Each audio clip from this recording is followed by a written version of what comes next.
Hey friends, it's Tomer, and we just got the full decklist reveal of one of the two Commander Precons coming in Edge of Eternities. This is Counterintelligence. This is a Jeskai Precon, so it's white, blue, and red, and it's focused on two main themes. The first one being artifacts. It's a very much artifact-heavy deck, and it's also focused on counters. Two types of counters here. First, +1/+1 counters on our creatures, and then charge counters on mostly non-creature permanents. Personally, I'm super hyped for this one because I absolutely love artifacts, and Jeskai artifacts are my favorite. I even have a Jeskai artifact deck led by Tetsun, and I also love charge counters. I think they're just a fun, goofy mechanic, and they really got powered up, you could say, with Edge of Eternity, so I'm really excited to dive into this one. So in this video, we're going to do a deep dive and full review of Counterintelligence. We're going to start with the 12 brand new cards that are exclusive to the deck, and then we're going to check out the rest of the deck, the reprints, before I give my final thoughts of the product as a whole. So the cool thing about these two precons coming in Edge of Eternities is they're both led by face commanders that are spacecraft, which is a brand new card type coming in Edge of Eternities. They're kind of like vehicles, but a little bit different. So like vehicles, these are artifacts, non-creature permanents when you cast them and they're in your hand or when they first enter the battlefield. However, just like vehicles, you can turn them into creatures. Now, vehicles, they turn into creatures when you crew them, and then they only stay creatures until end of turn when they become back into non-creature permanents. Whereas spacecrafts, you have to actually work a little bit harder to crew them with a new mechanic called Station. But once you actually power them, charge them up, they become permanently creatures forever. And also with Edge of Eternities, what they did is they made an errata in the Commander format that legendary vehicles and legendary spacecrafts that have power and toughness on the card can now be your commander. So before, you couldn't just have any old random legendary vehicle as your commander, but they changed that, and also these spacecrafts also. As long as they're legendary and have power and toughness, like this one, they can be your commander. All right, let's look at the face commander. It is Inspirit Flagship Vessel. This is a 3-mana Jeskai legendary artifact spacecraft. It has Station, which means tap another creature you control, put charge counters equal to its power on the spacecraft. Station only as a sorcery. It's an artifact creature at 8+ charge counters. So once it reaches 1 or more charge counters, it permanently gets this ability of, at the beginning of combat on your turn, put your choice of a +1/+1 counter or 2 charge counters on up to 1 other target artifact. And then when you get it to 8 or more charge counters, it permanently becomes a 5/5 flying creature that says other artifacts you control have hexproof and indestructible. So Inspirit is a very reliable commander. It just costs 3 mana, so you can get it out on turn 3 pretty reliably. And all you need to do is get 1 charge counter on it before it starts generating a lot of value for the deck. And that just means tapping 1 creature with power 1 or greater. It's really easy to do. And then every single turn, beginning of combat, you get counters on stuff, you put charge counters on stuff, and that's what the deck is all about. Like this face commander, like all the face commanders, tell you exactly what the precon is all about. And this one is telling you very simply, it cares about artifacts because it has to target artifacts, and it cares about counters, either +1/+1 counters or charge counters, because it puts them onto your artifacts very reliably. And then later on, once you get to 8 or more charge counters, it then becomes a flying creature, a 5/5. It starts getting in there for a lot of damage, and then also gives your other artifacts hexproof and indestructible, which is really nice. It means you have border wipe protection and you have target removal protection as long as Inspirit's on the battlefield. And then if you have protection for Inspirit itself, then your board is really hard to deal with. So I really love this design. It's a lot of power. That's kind of like the subtle in terms of how much power you're bringing on with a 3-drop. It's also a relatively new design space. Like we've seen Jeskai commanders that kind of lean to artifacts. There's actually not too many of them. Like my Tetsun deck, for example, is a Jeskai artifact deck, but it's focused on like flip artifacts mostly. And this one is focusing on artifacts, yes, but it's specifically focusing on counters, +1/+1 counters and charge counters. And that combination hasn't been done before. Caring about artifacts and also caring about counters in Jeskai colors just hasn't happened before. So that's an exciting design space. Now, the secondary commander, if you don't want to deal with spacecrafts in the command zone, is Kylo Apogee Mine. This is also a 3-mana Jeskai legendary artifact creature. It's a robot artificer. It's a 3/3 of haste, and whenever it becomes tapped, proliferate. Nice and simple, not a lot of game text on it, really easy to grok, but quite powerful. Every single turn, essentially, you just tap it, it proliferates. It can't really tap itself other than attacking, and it's a 3/3 without evasion. So you probably need to find some ways of tapping it for value to proliferate without it having to enter combat, because it's not very good at the whole combat thing. This card, very, very powerful, just tapping and proliferating once each turn. But this card really reads to me as something you can abuse much more so than the Spacecraft Face Command. The Spacecraft one, which I am blanking on the name right now, but the Spacecraft one is nice, consistent value every single turn. It's old, reliable, while this one has like unbounded power ceiling potential that you could really brew around. This one kind of screams combo to me. There's going to be a bunch of different variations where you can tap Kilo to do something, and then you proliferate and you go infinite somehow. For example, if you have Kilo and Aura of Dominion attached to it, you can pay 1, tap an untapped creature control like Kilo itself, and then untap enchanted creature. So you can pay 1, tap Kilo to untap it, so it taps and then untaps itself, and when you do that, it proliferates, and whenever you proliferate, you can put a charge counter on your Pented Prism, and every single time you remove a charge counter, you can add 1 mana to your mana pool. So you could do this infinite times for just infinite tapping and untapping shenanigans, and then if you have other like Pented Prism effects, you can easily go infinite, and it's just infinite proliferate. So let's say like even with these 3 cards, and then you have like a poison counter on each of your opponents, that's an infinite proliferate, infinite poison, your opponents all just die. So there's a lot of combo potential with Kilo. I feel like this commander is much more powerful when fully optimized than the Face Commander, whereas the Face Commander is much better at a power floor. Like, it doesn't really need to do that much extra to get value out of it. It just kind of does the value by itself without too much specific cards working around it. So Kilo, much better when you just build a deck from scratch around it and you want to go optimized and you want to go higher brackets. Whereas the Spacecraft Face Commander, which again, I forgot its name. Let me look at it right now. It's in Spirit.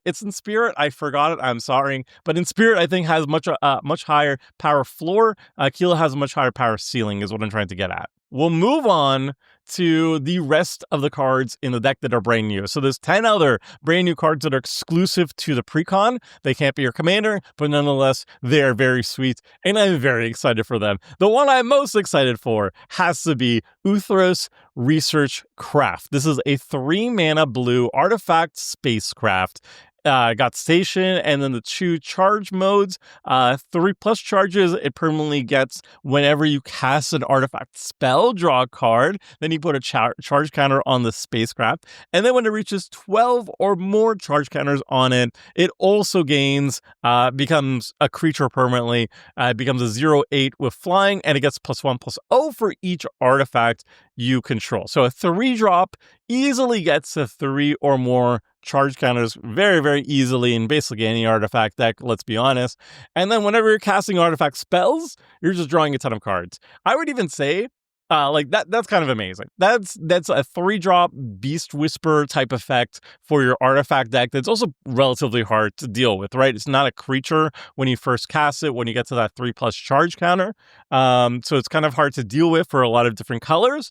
And then you're just drawing a whole bunch of cards as you're doing artifact things. That's fantastic. I would even say sometimes getting to 12 or more charge counters is actually kind of a downside, and maybe that's why you're forced to put charge counters on the research craft, because then it becomes vulnerable to creature removal. But the upside is that when it becomes a creature, it's a flying creature that does a lot of damage. You're an artifact deck, this could easily have 10 or more power without really working hard on it, and then you're just smacking people with huge evasive damage. It has 8 toughness on top of that. That's wild. This card is great. It's slam dunk in basically any artifact focused deck. It's so good. The next card is great in also artifact decks, but basically only these kinds, which are counters, mattery style artifact decks. It's Surge Conductor. The 3-mana colorless artifact creature robot. It's a 3/2. Whenever another non-token artifact you control enters, proliferate. So this is one of the most powerful mana-efficient proliferate engines in the entire game. All you got to do is have non-token artifacts enter the battlefield, but it is very narrow in its focus. You have to be a dedicated artifact deck, and it can't just be just token artifacts. You can't be like a treasure deck or whatever. Now, you got to have artifact permanents entering the battlefield to proliferate. But once you're doing that, my goodness, for 3 mana, you're just proliferating like crazy in an artifact deck. This card is absolutely wild. Also of note, you don't have to cast the artifacts to get this trigger. They can enter any different way. So if you're blinking, you're still going to be proliferating. If you mass reanimate, you're going to be proliferating as well too. And there are some mass reanimation spells even in the stock list. So this card is incredible in this deck. The next one we got is Solar Array. It's a 3-mana colorless artifact. You can tap it, add 1 mana of any color. When you next cast an artifact spell this turn, that spell gets Sunburst. So if it's a creature, it enters with a +1/+1 counter on it for each color of mana spent to cast it. Otherwise, it enters with that many charge counters on it. So this is another card designed for this deck, and it is just a slam dunk here. Again, this is an artifact deck, and it's a deck that cares about +1/+1 counters and charge counters. And this thing is just a 3-mana rock that mana fixes for you and then adds those counters to your artifacts. Like, it's just amazing. It's just amazing. It's a great card. Next, we have Patrolling Peacemaker. It's a 3-mana white artifact creature robot soldier. It's a 0/0, but it enters with 2 +1/+1 counters on it. And whenever an opponent commits a crime, proliferate. Now, this card is kind of hard for me to predict how consistently good it is, because obviously it's very inconsistent. It's entirely based on what your opponents are doing and how often they are committing crime. And honestly, that's not something I've been tracking, what how many times my opponents are committing crimes in games, because this is like a very unique effect. I don't remember other cards that I played with before that care about your opponents committing crimes. I think it's a pretty unique design space. So I don't know how good this is going to be in your average commander table, but I assume as long as you like proliferate like 3 times over the course of the game with the Peacemaker out, I think it's already very much worth it. It's an artifact, so it already fits a theme. It comes with counters, again, it fits a theme. So I think if you get like 3 proliferates out of this, it's already really, really good. It pays for itself. And in some cases, it might do way more than that. Next up, we got Moxite Refinery. It's a 2-mana colorless artifact. You can pay 2 mana, tap it, remove X counters from an artifact or creature you control. You choose one, activate only as a sorcery. So either you put X charge counters on target artifact, or put X +1/+1 counters on target creature. So it kind of moves around counters from your artifacts and creatures onto other artifacts and creatures. If you need charge counters on something, you could do that. If you need +1/+1 counters on something, you can do that. But it removes and then it puts it somewhere else. Obviously, the potential here is very good. It does require quite a bit of setup, so I don't know how good it is going to be overall, but it is a very interesting card in this deck. Next up, we got Long Range Sensor. This is a 3-mana red artifact that says whenever you attack a player, put a charge counter on this artifact. And you can pay 1 mana, remove 2 charge counters from this artifact, discover 4, activate only as a sorcery. Discover is just really good. You know, it's card advantage and mana advantage because you can cast that spell for free, or just put it in your hand. So that's always a really nice thing. And getting charge counters on this is pretty easy. All you have to do is attack a player. You don't need to deal combat damage or anything. Just attack a player. You'll get a charge counter. If you attack 3 players, I think you get 3 charge counters per opponent that you attack. I believe so. Let me know if I'm wrong in the comment section. And then also, if you're proliferating and stuff, you'll get charge counters just passively too with the rest of the deck. And then you're just turning that into card advantage and mana advantage on an artifact. Slam dunk, A+, no notes. Next up, this card I'm so excited about. Insight Engine is a 3-mana blue artifact that says pay 2 mana, tap it, put a charge counter on this artifact, then draw a card for each charge counter on it. Okay, so I absolutely love this card. For selfish reasons, I have a Counters Matters deck. It's my blue-black Venser deck, and It wins with poison, so some people are a little bit salty about it, but it is a counters matters deck and just cares about counters. And I try to fill every single slot in the deck with counters matters stuff. And this is going to go straight into it. This is a counters matter thematic way of drawing a bunch of cards. By itself, it's very, very slow, right? You pay 5 mana to draw a single card, and then, then every subsequent 2 mana, it gets better and better and more mana efficient, but it's very, very slow.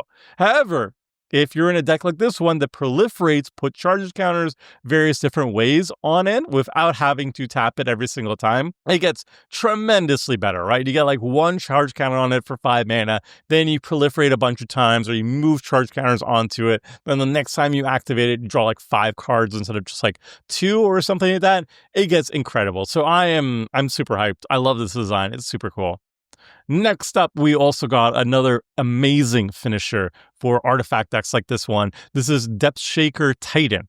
It's a 7 mana red artifact creature robot. It's a 5/5 that says when this creature enters, any number of target non-creature artifacts you control become 3/3 artifact creatures. Sacrifice them at the beginning of the next end step. Each artifact creature you control has melee, trample, and haste. So if you have 3 opponents, you can get like 3 +1/+1 counters, not +1/+1, +3/+3 until end of turn if you're attacking all of them with your melee creatures. They have trample, so they have a good evasion. They have haste, so they can start immediately attacking. All well and good. And it also works with tokens too. So if you have like a bunch of clue tokens laying around, a bunch of treasures laying around, there's a bona fide finisher for them. This is essentially the red version of Cyber Drive Awakener. It costs 1 more mana. It doesn't give them flying. It gives a worse version of evasion with just trample instead. And they're 3/3s instead of 4/4s. And you also have to sacrifice them instead of just keeping them around forever. So there's a lot of strikes against it. However, I think the main thing that Depth Shaker Titan really has going for it is the melee thing, where yes, they're 3/3s, but they essentially can act as 6/6s if you have 3 opponents still on the battlefield. If you have just 1, yeah, it gets way worse than Cyber Drive Awakener. But if you, assuming you have 3 opponents, this can do a lot more damage potential. Yes, you have to sacrifice them at the beginning of the next end step, but generally speaking, from my personal experience, Cyber Drive Awakener usually kills everybody the moment it's cast, the turn it's cast. You usually don't have another turn afterwards. However, Depth Shaker Titan really feels bad if like an opponent fogs you, for example, because then it's major feel bads. All the things that you turn into creatures are going to be sacrificed. Womp womp. But no glory, no risk, no glory. That's how it goes. All right, next up, the last 2 new cards in the Precon are 2 lanes that are finishing a cycle, you could say. The first one is Glittering Massive, which is a dual lane, Mountain Plains. It enters tapped, and it has cycling too. And this is helping to round out the cycling cycle, or cycling cycle? I don't even know what you would call it. The dual cycling cycle from originally from Amonkhet. I believe they only had 5 of them, and then they just never added the rest. So this is 1 more to help fill it out. And then finally, Radiant Summit is doing the same thing. It's a Mountain Plains, and it enters tapped unless you control 2 or more basic lanes. So it rewards you for having a bunch of basics in your deck, which is always nice to see. And it's filling out the battle lane cycle. Some people call them tangle lanes.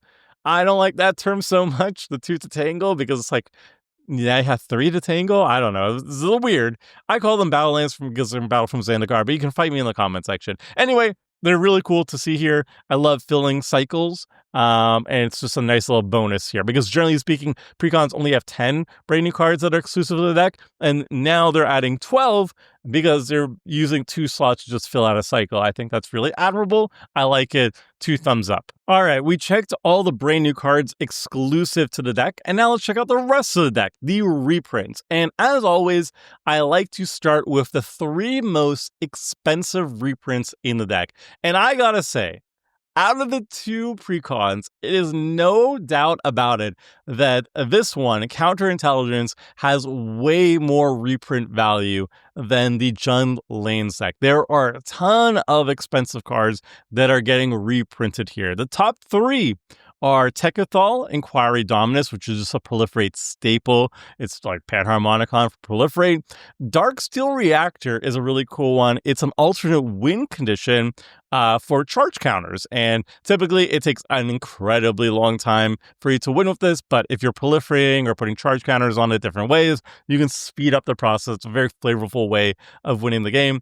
And then we mentioned it before, but Cyberdrive Awakener is actually in the deck too. So you have Cyberdrive Awakener and you have the new red version, both incredible finishers for the deck. You love to see them. They're all $19, $15, and $13. I'm sure it probably wasn't intended by WotC designers to have such an expensive pack of reprints in their deck list. I think it's like currently $140 on MTG Goldfish. I think we're going to see the price in a bit, but I think it's like $140 for this one and $90 for the other one. Just keep in mind though, the prices are a little bit misleading. Once these are pre-sale prices for the cheapest versions of these cards, of these reprint cards. Once they actually hit the shelves and supply goes into the market, all of these cards, all of these reprints are going to go down significantly in price, maybe as low as like half the price they were before if they're didn't see a reprint in a very long time like Darksteel Reactor did. So just something to keep in mind. Just because a deck is like really expensive right now doesn't mean it's going to stay very expensive once it's released. And also, it sometimes usually doesn't even matter because stores will just jack up the price depending on how much value is in the decks themselves too. So yeah, it's just a fun tidbit to know, but I don't think that should be a huge incentive for you to buy one or the other, honestly. All right. The other cards, we're going to be starting with creatures, and we're going to start from the lowest mana value to the highest mana value, and we're going to do the same thing for the other card types. So, starting at the lowest mana value, Hangerback Walker. It's an artifact. It deals with counters. What more can be said? Core Tapper, though, I think is my single favorite reprint in the entire deck. This little thing has existed since 2004. So 20 years ago it was printed. It does little cute little charge counter stuff. It was never good enough, honestly, to see much play in Commander. And finally with this Precon, it can see some decent play, and I'm so hyped to be jamming Core Tapper in 2025. It's awesome. Then Enthusiastic Mechanon. It's an artifact that also gives a discount to your artifact spells. Excellent. Ethereum Sculptor, same thing. Steel Overseer, artifact that puts +1/+1 counters on your other artifact creatures. That's what the deck is all about. Throwing Bird proliferates. Again, that's what the deck is about. Chrome's Host Seed Shark is a cute inclusion here. It makes artifact tokens turn into creatures and they get counters on them. Great. Emery is a fantastic staple recursion engine in an artifact deck. Crystalline Crawler, another artifact that deals with counters. You remove the counters to add mana. It's really nice. Etched Oracle, another artifact that deals with counters. You remove counters from it to draw cards. Very flavorful, pretty awesome. Kind of slow to get around, but it is very thematic at least. Joyra is an absolute menace in like a Cheerios deck, but in just like an any old artifact deck, it's just a nice Beast Whisperer effect. Really good, consistent card draw. Miles Automaton is another one that's kind of like, it's a little bit janky, but it's an artifact that deals with counters and you can remove counters to draw cards. I would say it's better than the Etched Oracle overall. But yeah, it's quite nice here. And then we got Phyrexian Metamorph. Used to be a staple in Commander when I started playing, like at the beginning days of the format, and it kind of fell off, but I still think it is a banger to this day. Alibu, fantastic. Big removal engine, haste enabler, just it's so good. Deep Glow Skate, another thing that just deals with counters, doubles the counters on a bunch of permanents. You love to see it. Capit Cannoneer, another artifact, deals with counters, is a huge finisher in any artifact deck. Amazing to see. Angel of the Ruins, it kind of shows up all the time, honestly. Oh, and by the way, I didn't mention this when we started talking about the reprints, but I'm going to say this now because we got a Doctor Who secret layer showing up here. These card images are not the same card versions you're going to be seeing in the actual Precon. For one, the expansion symbol is all going to be different. It's going to be the Edge of Eternities Commander expansion symbol, and the artwork can be different. It's definitely going to be different for the Angel of the Ruins. It's not going to be a Doctor Who artwork, that's for sure. But yeah, it's something to keep in mind. These are just like the cheapest variants, or the ones that are generated from my auto-generating decklist slide. Showing behind the scenes on how this was made, I guess. But yeah, so just something to keep in mind. Thought Monitor, absolutely slam dunk and great. Great in any artifact deck is what I wanted to say. Ooh la la, it is late today. All right. Threefold Thunderhulk, awesome. It's an artifact, deals counters, it puts a bunch of stuff on the battlefield. Love to see it. Then we get to the instants. And sorceries, Dispatch is just a Source of Plowshares is better in an artifact deck because you don't have to have your opponent gain life. Swan Song is a fantastic counter spell. We got Source of Plowshares, another fantastic removal spell, Experimental Augury. It's a little bit of anticipation and proliferating. You love to see it. Pull from Tomorrow. It's not thematic. It's a little bit boring, but it is raw card draw if you need to refill. Ripples of Potential, fantastic protection for a deck where you're just putting counters on all your things. For 2 mana, you just do that and you proliferate on top of it. It's really, really good. Chaos Warp is a staple. Thirst for Knowledge is a thematic way of drawing a couple cards.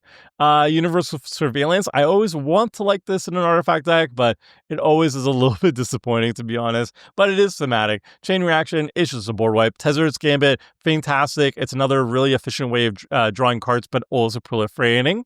Fumigate, it's an okay board wipe. It gains a little bit of life. It's not thematic or anything, but it gets the job done.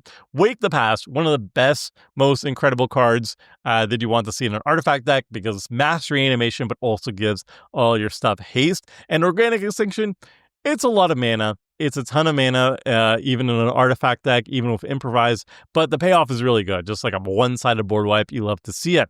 Okay, and then we get to the artifacts, and there's some juicy ones here. Astral Cornucopia and Everflowing Chalice are like the 2 best mana rocks in the deck, maybe second to Soul Ring, but the potential here is absolutely fantastic because they also deal with charge counters. So if you get Astral Cornucopia, pay 3 mana, you put a charge counter on it, you can start proliferating or moving charge counters on it or whatever, and then it starts tapping for obscene amounts of mana. Same thing with Everflowing Chalice. These 2 are just incredible in this style of deck. Soul Ring is obviously fantastic too. Soul Guy Lantern, because you gotta punish the graveyard decks. And also, this deck is releasing alongside a Jund Lane's sacrificey graveyard deck, so this is probably an inclusion specifically to balance out the other deck. Then we got Arcane Signet, Gavel the Righteous, Acute, Counters Matters, equipment.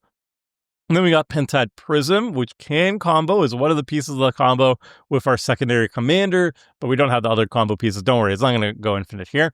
Cloud Key is very cute for an artifact deck. It just gives a mass discount for most of the spells you're casting. Golden Foundry is another like very synergistic card that you normally don't see. It's usually not powerful enough, but here it actually can look pretty decent with all the proliferating and charge counter shenanigans you're doing. Titan Forge, it's not very great, but it is very thematic. Empower Auto Generator is also incredible, just like the Everflowing Chalice and the Astral Cornucopia, same reasons why. Lux Artillery is a very interesting way of kind of finishing the game, but also adding counters to your artifact creatures. And we got Lux Cannon. I love this card in theory. It's always done nothing for me, to be honest, but I do love it in my Venser counters deck, and it's probably going to do similar effects over here. And then Resourceful Defense, you're putting counters on stuff. That's a resource that kind of feels bad when those things are destroyed or removed or whatever. So this is a way of keeping the counters that you've put onto your stuff and putting them on to other stuff. All right, and then we move to the lands. So what I want to see from lands in this Precon, since it's a 3-color deck, I want to see first and foremost as much mana fixing as possible. Specifically, I want lands that tap for 2 or more colors and enter the battlefield untapped, so you're not sacrificing speed for consistency. The other thing I really want to see in this deck, since it's an artifact deck, is I want to see artifact lands, because then you have additional synergies with the rest of your deck. So I want to see untapped mana fixing lands. That's number one priority. And number two, I want to see artifact lands. And let's see if this deck actually follows through with it. So number one, pain lands, all fantastic here. Adakar Waste, love to see it. And then we see actual artifact lands that are quite good. Ancient Den. It's an untapped land. It taps for colors. It's also an artifact. Really, really good here. More pain lands of Battlefield Forge. Buried Ruin. My hot take is this card is not worth it in a 3-color deck. I don't really want colorless lands unless they have some incredible utility for me. I would actually cut this one, but it's fine. It also returns artifact cards from your graveyard to your hand. It's nice recursion, I guess, but I think it's not worth sacrificing mana fixing and inconsistency with actually casting your spells, personally speaking. Then we got Cascade Bluffs, mana fixing, untapped, love to see it. Clifftop Retreat, also love to see it. Command Tower, obviously the best land in the deck. Then we got Evolving Wilds, do not like to see. It's tapped and it only taps for one color, so it's mana fixing, but it's not a good kind. Do not like it. Exotic Orchard, really like to see. Glacial Fortress, like to see. Great Furnace, love it. Irrigated Farmland, I don't think it's very good, honestly. They always enter that. The cycling is kind of meh. Whatever. Karn's Bastion, I'll let it slide. Proliferating is really good. I like it more in like a Planeswalker deck or a Poison deck where like each counter is so valuable, whereas getting like another +1/+1 counter on your stuff or another charge counter on your stuff doesn't seem really worth it to me. 9 times out of 10, but whatever. Then we got Lonely Sandbar. I don't know why this is here. I do not like this at all. Mystic Monastery is good. Razortide Bridge is solid. Rugged Prairie is good. Rustvale Bridge, great. More artifact lands, mana fix, please. Seed of the Synod is fantastic. Secluded Steppe, I do not know why it's here. Again, am I missing something? Maybe one of the cards that I saw cares about cycling or lands in the graveyard. I don't know. It doesn't seem like a good inclusion here. Shivan Reef, amazing. Silver Bluff Bridge, amazing.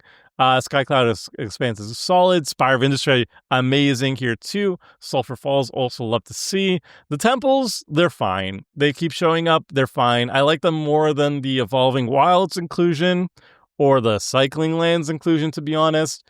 They're a little bit outdated in my opinion, but they're fine. They're okay. And then the final new lands, or the final reprint land rather, is the Mycosynth Gardens. It's okay. I think the utility is quite cool, really interesting. I always put them in my decks and then take them out when they end up being a little bit more clunky than I would hope them to be, but they always are really cool in theory, at least. And it's almost $3, so I guess it's a nice budget-wise inclusion too. All right, so you can see that currently the pre-sale price is $145 according to MTG Goldfish, which is a really good value. And that's not including a lot of the prices of the new cards because they didn't have a price yet. It's mostly just a reprint. Closing thoughts on this deck, overall first impressions. I really like it. Shocker, I know. I really like artifacts as an archetype in Commander. I love Jeskai artifacts, especially so. Izzet artifacts are my favorite. And then adding white adds a little bit extra depth and options and protection and mass recursion options for the archetype. So I'm really a big fan of it. Like I said, I have a Jeskai artifacts deck led by Tetsun. I'm going to keep it under Tetsun, but I definitely appreciate the more of the options that I have here. Maybe not the charge counter stuff or the counters matter stuff, but there are a couple things here and there that I can pick up and put into my deck. But as a Precon by itself, as a standalone product, I think it's very, very well done. I think it's really, really good. A lot of exciting reprints here. The new cards are really exciting.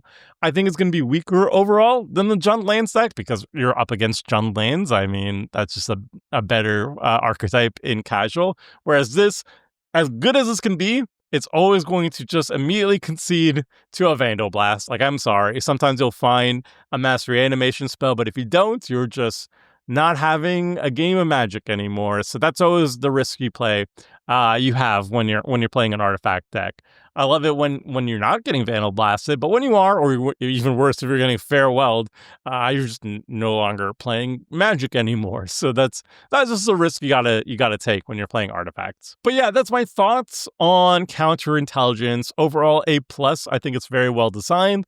I'm very excited to play with it, and I'm also very excited to upgrade it. So I'm going to be upgrading both decks going forward. I think it's World Shaper and Counterintelligence. Both two decks are going to get Precon upgrade guides, as I usually do with all the sets. There's only 2 of them, so hurrah for me. It's less work for me. So I'll probably get it out probably on the weekend or something. So like and subscribe if you want to see that, or just you want to see other sweet Commander goodness. That's what this channel is all about. I'm going to finish editing this, get this up, and then go to sleep because it's very late at night for me. So until next time, friends. See ya!